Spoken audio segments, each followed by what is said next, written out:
Good morning. Well, I think it is. We got 3 minutes until it is afternoon. I haven't been on here for over a week. I went and I've seen my doctor, and I'm on medication now for depression, anxiety, that sort of thing, stress, and been signed off sick for 3 months. So not that that makes a difference really, because I care for my child, so I get allowance for him, because he's registered as disabled, mentally, but disabled. So I get some money for that, which allows me also to be at home. Though, like I say, in my previous videos, for my own mental health, I thought it would be a good idea if I was, contributing to a society, or that's how I felt. I'm feeling a lot better now. That's why I thought I'd come back on here and have a chat. I went through a really tough day, couldn't do anything, didn't want to do anything. The only thing I was getting up for was my child. Otherwise I would have just stayed in bed under the covers. Not left the house or done anything. But I'm feeling a little bit better after speaking to the doctor, getting some medication, starting the medication. Though I still got huge bags under my eyes, as you can see. And but I'm starting to. I did therapy a few years ago, and so I'm just trying to get back to the things that my therapist taught me to do. Don't dwell on things that you haven't done in a day. Pat yourself on the back for the things you have done in a day, even if that is just getting up to make breakfast for your child. So yeah, so today I feel like I'm having a good day. At this minute, I've managed to get up. I've got the child up, he's at school. A lot's happened there as well. Hang on a sec. And I got my roof fixed because I had a leak in my roof. So people have been out and fixed that for me, so that's nice. So I don't have to worry about that now, because the water was going into my son's bedroom, so he wasn't impressed. What else? Yeah, so I got up today. I've managed to put a vacuum around the whole house, vacuumed the house today. I'm doing washing up right now. I've put some laundry. I put some laundry on this morning, and that's now out in the garden because we have nice weather. It's going to get even better later, so I've left the rest of my laundry to do tomorrow so that I can put it out on Wednesday, because we're supposed to be having a really, really hot, nice day on Wednesday. So get all the laundry out. I love that. Also, what's making me feel better is the spring. I don't do well in winter. Hate winter. I think a lot of people do. Yeah, so that's making me feel a bit better. That is drier, and I don't have to have so many muddy, disgusting walks with the dog, which I've still yet to do today. So I have got that. After I've done the washing up and spoken to you guys, I'm going to go and do that. Yeah, depression is a funny thing. I feel like, I don't know if other people with depression feel it. Coping with depression. I'm a coper. I had a better word for it earlier. I can't think of it now. In the fact that when I do get up, I try to get on. And for a while, a long while, I worked with the depression, because I was able to mask it up till recently. you know, the death of my mother, my mum, she was a lady. We all think that about our mums, don't we? She was a lady, and she suffered terribly with depression. You know, even mental health couldn't really help in the end. And then she got sick. My mum, she died of liver disease, cirrhosis of the liver, non-alcoholic. She never drank, not was she drunk, but she wasn't alcoholic. You know, she would have a drink on her birthday, christenings, weddings, what's it they say, high and low days, funerals. But no, she never drank excessively, that I can think of at all, you know. I suppose the only thing she was addicted to at drink was coffee. I always remember that as a child. She was always, the whole house always smelled of coffee. So whenever I always smell coffee, I always think of her. Lots of things remind me of her, actually. But yeah, that's one of them. Childhood memory of coffee. Coffee and cigarettes. She smoked. And I'm the youngest of 4, and 3 of us still smoke. Only my brother, lucky, was strong enough to say no to that. But yeah, she was a lady, and she cared for us deeply in her own way. But I have learnt that your childhood's never perfect, is it? At the moment, I'm watching loads of YouTube videos on different families and their upbringings, and I don't know why, I'm just like those sort of things. Yeah, and there was this, what was it on there? Somebody said, we spend our adulthood recovering from our childhood. And I related to that so well. I was like, yeah, that is true. We do. So yeah, and then I think to myself, my God, you know, what am I doing to my son? You know, he's going to spend his whole life in therapy because of his childhood. You know, but we only do the best that we can, can't we? And that's why I say about my mum, you know, she did the best she could with what she had, and you know, her upbringing wasn't perfect, and she lived a very sheltered life, and she self-admitted, you know, she went from playing with dollies to playing with the real thing, because she was so young when she married, and you know, I was the youngest of 4, and she had me at 24. So yeah, she was a very young mother. She didn't know a lot.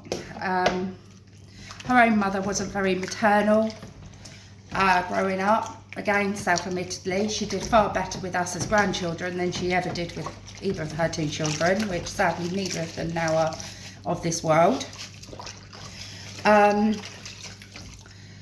And she was very matriarchal, was my grandmother. You know, she said jump, we said how high, in a very sweet voice. Yes, okay.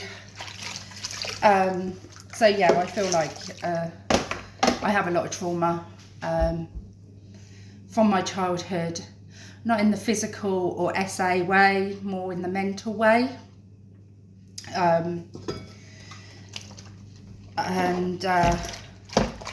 You know, both my parents were abused themselves, as I said, as children. My dad more so, my mum more mental, but my dad was probably everything. And that's their stories to tell, and I'm not saying. But so neither of them wanted to be physical with us, but they didn't know, you know, they were young parents, what can I say? Without correct support, without correct knowledge. So yeah. So, you know, at the time, what they thought they were doing out of love was not. It's quite damaging. And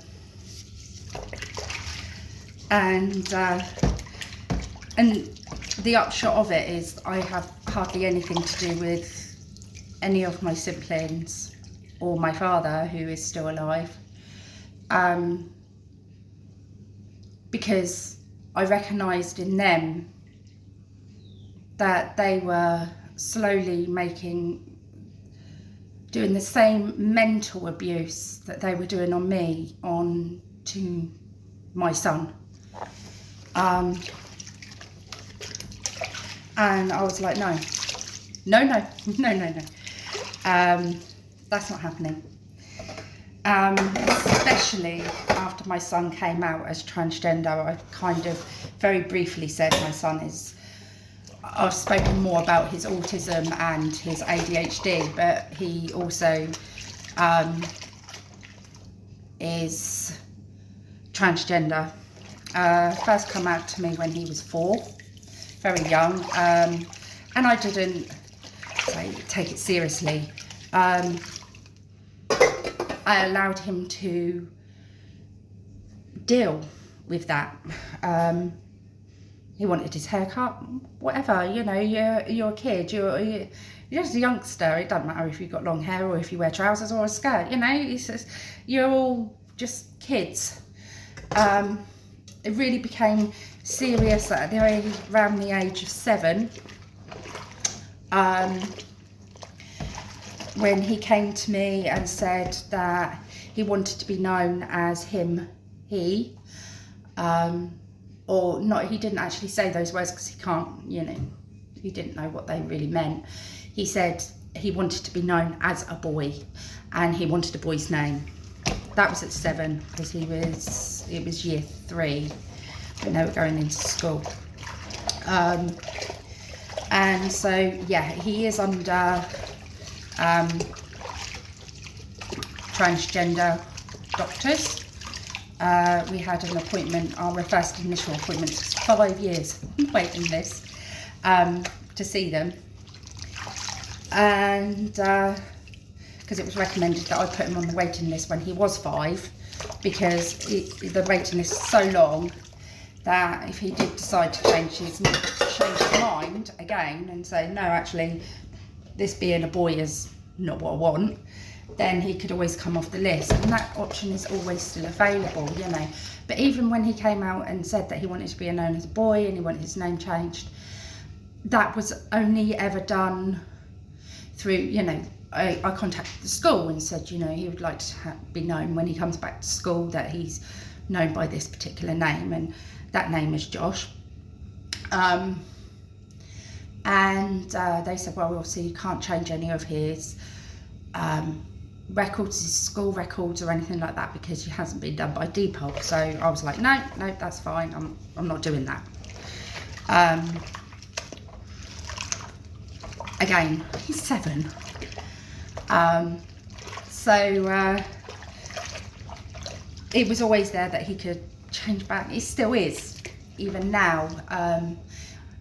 One of the things that I do is that on his birthdays, I always ask him, what's your biggest thing that you would really like for your birthday, you know, and one year he chose PS5, another year it was, I want a new bike, and on his 10th birthday, I was like, oh, it's a big birthday, it's 10, you know, you're coming out of your singles and it's double digits now, and so what would you like? And he said, I would like my name changed by Depop. Okay, son. That's what you want. And he had he said to me, he said, you know, I'm going to be going to senior school in another year, and I don't want my records at school to have my birth name on it. I want my true name on it. And that's what he said. I want my true name, because we've had lots of support by that point, and he understood things like this by now, like true names and stuff like that. So he told me, I want my true name.